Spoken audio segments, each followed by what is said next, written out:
ہنستے بستے شہر برباد ہو گئے اور اجڑ گئے۔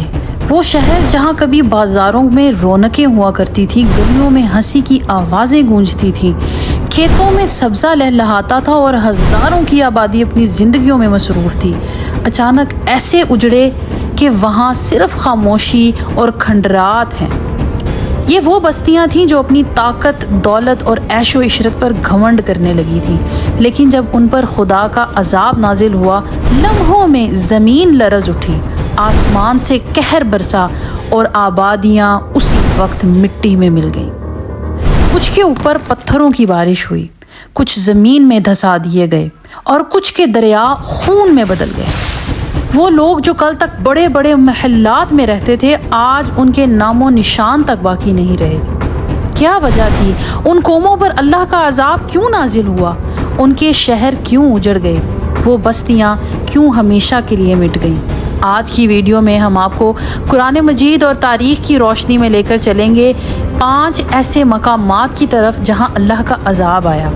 ہم ان کا قرآن سے حوالہ بھی دیکھیں گے اور ان کی لوکیشن موجودہ جغرافیائی لحاظ سے بھی جانیں گے، اور ساتھ ساتھ وہ نشانیاں جنہیں آج بھی دیکھا جا سکتا ہے۔ لیکن پہلے اگر آپ نے ہمارے چینل کو سبسکرائب نہیں کیا تو آپ اسلامک لینڈ کو سبسکرائب کر دیں۔ چلیے شروع کرتے ہیں اس دلچسپ اور سبق آموز سفر کو۔ پہلا مقام ہے قوم عاد کا۔ قرآن پاک میں سورۃ الفجر میں اللہ پاک قوم عاد کا ذکر کرتے ہیں۔ آپ نے فرمایا، کیا تم نے نہیں دیکھا تمہارے رب نے قوم عاد کے ساتھ کیا کیا، جو ستونوں والے ارم تھے، جن کی مثل کوئی دنیا میں پیدا نہیں ہوا تھا۔ یہ قوم اپنی طاقت اور اونچی عمارتوں پر گھمنڈ کرتی تھی۔ نبی اللہ حضرت ہود علیہ السلام کو جھٹلایا۔ ان پر اللہ نے ایک بہت تیز اور مسلسل چلنے والی آندھی بھیجی۔ سورۃ الحاقہ میں آیت نمبر 6 میں اللہ پاک ارشاد فرماتے ہیں، پس عاد کو ایک نہایت سخت آندھی سے ہلاک کیا گیا۔ وہ آندھی 7 راتیں اور 8 دن مسلسل چلتی رہی، جس نے سب کچھ اکھاڑ پھینکا۔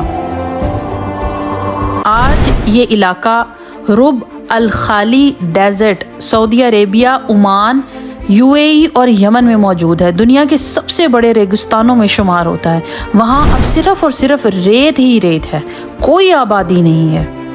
غرور اور طاقت انسان کو اللہ کے مقابلے میں کچھ نہیں بچا سکتی۔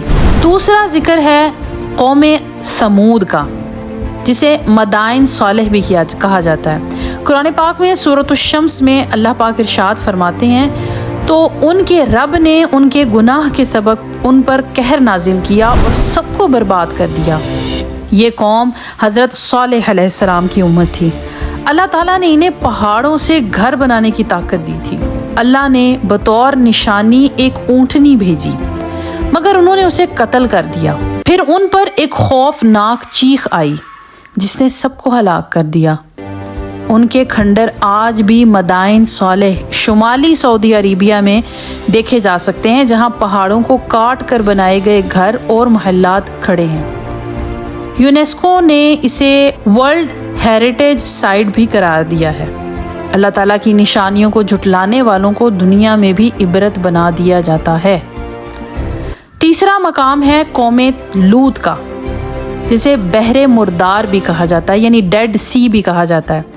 قرآن میں سورۃ الہود میں آیت نمبر 82-83 میں اللہ پاک ارشاد فرماتے ہیں، پس جب ہمارا حکم آیا تو ہم نے اس بستی کو اوپر تلے کر دیا اور ان پر پکی ہوئی مٹی کے پتھروں کی بارش کر دی۔ یہ وہ بدکار قوم اور بے حیائی میں مبتلا قوم تھی۔ حضرت لوط علیہ السلام نے سمجھایا مگر انہوں نے انکار کیا۔ اللہ نے ان کی بستیاں الٹ دیں اور ان پر آسمان سے پتھروں کی بارش ہوئی۔ ڈیڈ سی آج وہ جگہ بحر مردار کہلاتی ہے جو اردن اور فلسطین کے درمیان واقع ہے۔ یہ دنیا کے سب سے نچلی سطح پر ہے اور اتنا نمکین ہے کہ اس میں کوئی جاندار زندہ نہیں رہ سکتا۔ وہاں نمک کے بڑے بڑے ڈھیر اور بنجر زمین آج بھی اس عذاب کی گواہی دیتے ہیں۔ جب گناہ عام ہو جائیں اور بدکاری کو فخر سمجھا جائے تو اللہ تعالیٰ کا عذاب آتا ہے۔ چوتھا مقام ہے فرعون اور اس کے لشکر کا۔ قرآن پاک میں سورہ یونس آیت نمبر 90-92 میں اللہ پاک ارشاد فرماتے ہیں، اور ہم نے بنی اسرائیل کو دریا پار کرا دیا، پھر فرعون اور اس کے لشکر نے ان کا پیچھا کیا، سرکشی اور زیادتی کرتے ہوئے، یہاں تک کہ جب ڈوبنے لگا تو کہنے لگا میں ایمان لایا اس خدا پر جس نے بنی اسرائیل ایمان لائے۔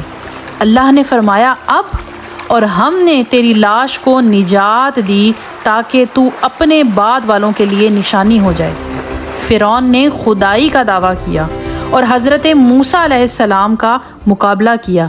جب حضرت موسیٰ علیہ السلام اپنی قوم کو لے کر نکلے تو سمندر 2 حصوں میں بٹ گیا، بنی اسرائیل پار ہو گئے لیکن فرعون اور اس کا لشکر ڈوب گئے۔ آج مصر کے میوزیم میں فرعون کی ممی محفوظ ہے، جو قرآن کی اس آیت کی سچائی کو ظاہر کرتی ہے۔ دنیا کی بڑی بڑی حکومت بھی اللہ کے سامنے کچھ نہیں ہے۔ 5واں مقام ہے قوم شعیب کا، موجودہ اردن کا علاقہ۔ قرآن پاک میں سورۃ الاعراف آیت نمبر 91-92 میں ذکر ہے، اللہ پاک ارشاد فرماتے ہیں پس انہیں زلزلے نے آ پکڑا، سو وہ اپنے گھروں میں اوندھے گر کر رہ گئے۔ یہ قوم حضرت شعیب علیہ السلام کی امت تھی۔ یہ لوگ دھوکہ دہی کرتے تھے، تول میں کمی کرتے اور لوگوں کا حق کھاتے تھے۔ شعیب علیہ السلام نے بار بار سمجھایا لیکن انہوں نے مذاق اڑایا۔ پھر ان پر ایک زوردار زلزلہ اور اندھیرا آیا اور وہ سب ہلاک ہو گئے۔ آج یہ جگہ اردن کے علاقے مدین کے قریب بتائی جاتی ہے۔ وہاں اب کھنڈر اور اجڑی ہوئی وادیاں باقی ہیں۔ معاشی بددیانتی اور ظلم اللہ تعالیٰ کے غضب کو دعوت دیتا ہے۔ یہ 5 مقامات آج بھی دنیا کے نقشے پر موجود ہیں۔ یہ قرآن کی سچائی اور ان قوموں کی عبرتناک کہانیوں کا ثبوت ہیں۔ طاقت، مال اور شہرت، اللہ پاک ہمیں ان سب سے یہ سبق دیتے ہیں کہ یہ طاقت ہو، مال ہو، شہرت ہو، اللہ کے عذاب سے نہیں بچا سکتی۔ اصل نجات صرف ایمان، نیکی اور اطاعت ہے۔